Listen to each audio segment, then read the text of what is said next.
안녕하세요. 오늘 준비한 책은 박솔매 작가님의 미래 산책 연습입니다. 출판사는 문학동네입니다. 이 책은 광주 민주화 운동의 여러 이야기들 중 사건 이후에 발생한 부산 문화원 방화 사건을 배경으로 소설을 구성하고 있습니다.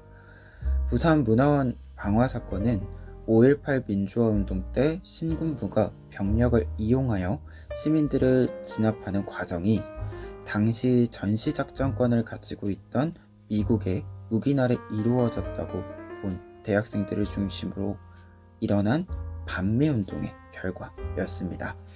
그래서 다른 광주 민주화 운동을 기억하는 책과는 조금은 다른 면이 있는 소설인데요.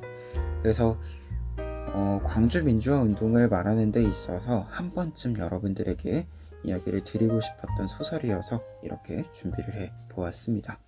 그러면 구체적인 내용들 조금 더 이야기해 보도록 하겠습니다.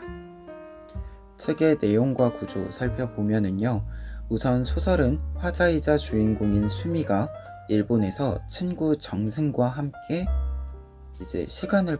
호텔에서 시간을 보내는 장면으로 시작을 합니다. 그리고 이 장면으로 소설이 끝이 나게 되는데요. 말 그대로 첫 장면으로 돌아와서 소설이 끝이 나는 구조여서 현재에서 과거로 돌아가서 지금으로 다시 넘어오는 이 긴 시간의 진행 과정을 소설로 보여주는 작품입니다. 그런데 이 진행 과정에 있어서는 두 가지 시간선이 있는데요. 첫 번째는 언니라고 부르는 이모인 윤미와 그리고 주인공 수미의 시간의 흐름이 있습니다. 특히 이 시간의 흐름이 부산 문화원 방화 사건과 직접적인 관계성을 보여주는 부분이고요. 두 번째는 수미가 어른이 된 후 서울 생활을 하면서 부산으로 잠깐 내려왔다가 최명환이라는 여성을 만나고 일종의 작업실로 집을 얻어서 부산의 생활을 하는 시간선이 있습니다. 그리고 이 시간선 속에서는 수미가 부산에서 발생한 방화 사건을 다시 찾아보고 탐구하고 회상하고 더 깊이 있게 조금 더 알아가는 시간을 가지게 되는 과정이 함께 나와 있습니다. 그래서 수미라는 인물을 중심에 두고 과거와 더 먼 과거의 다중의 시간선을 사용해서 부산 문화원 방화 사건을 이야기하는 소설이고 회상하는 소설이다 라고 이야기 드릴 수 있겠습니다. 그러면 이 소설을 통해서 광주 민주화 운동과 관련해 우리가 살펴볼 수 있는 지점들을 생각해 보면은요, 우선 하나의 사건이 하나의 사건만으로 완결되는 것이 아니라 다른 사건에 영향을 줄 수 있는 이 파급력을 가진다라는 것입니다.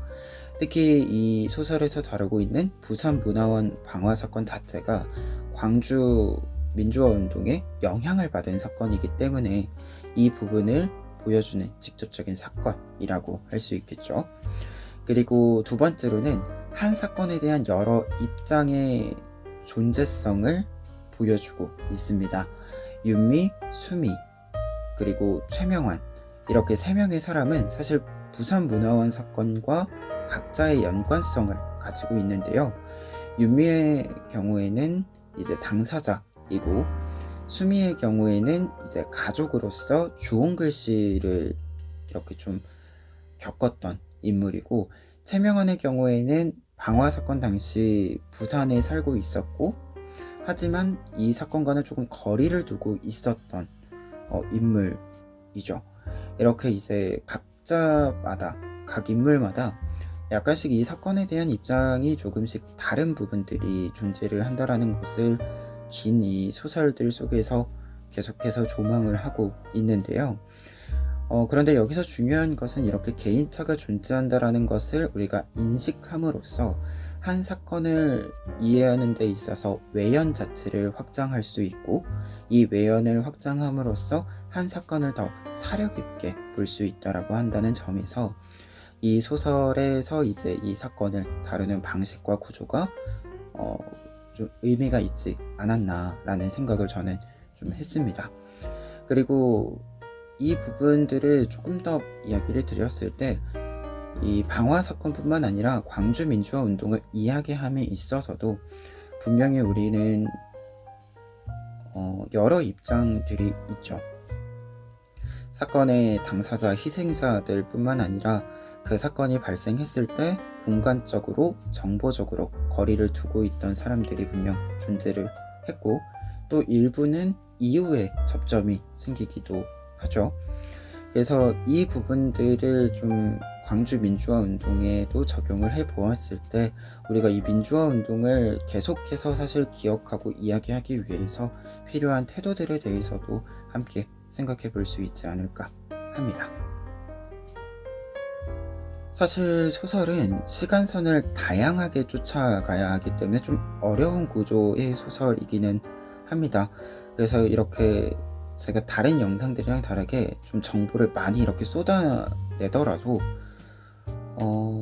읽는 데는 전혀 이제 뭔가가 스포일러가 된다던가 이게 좀 몰입감이 떨어진다던가 하는 것 없이 읽을 수 있는 소설이에요. 그리고 실제로는 정보를 알고 있어도 좀 어려운 소설이어서 저 같은 경우에도 2번 읽으면서 이 시간선을 좀 맞추어 가면서 찾아가면서 읽으면서 좀 이해하는 시간을 가지기도 했는데요. 그래서 사실은 선뜻 추천하기에는 좀 어려운 소설이다 라는 것이 저의 좀 입장입니다.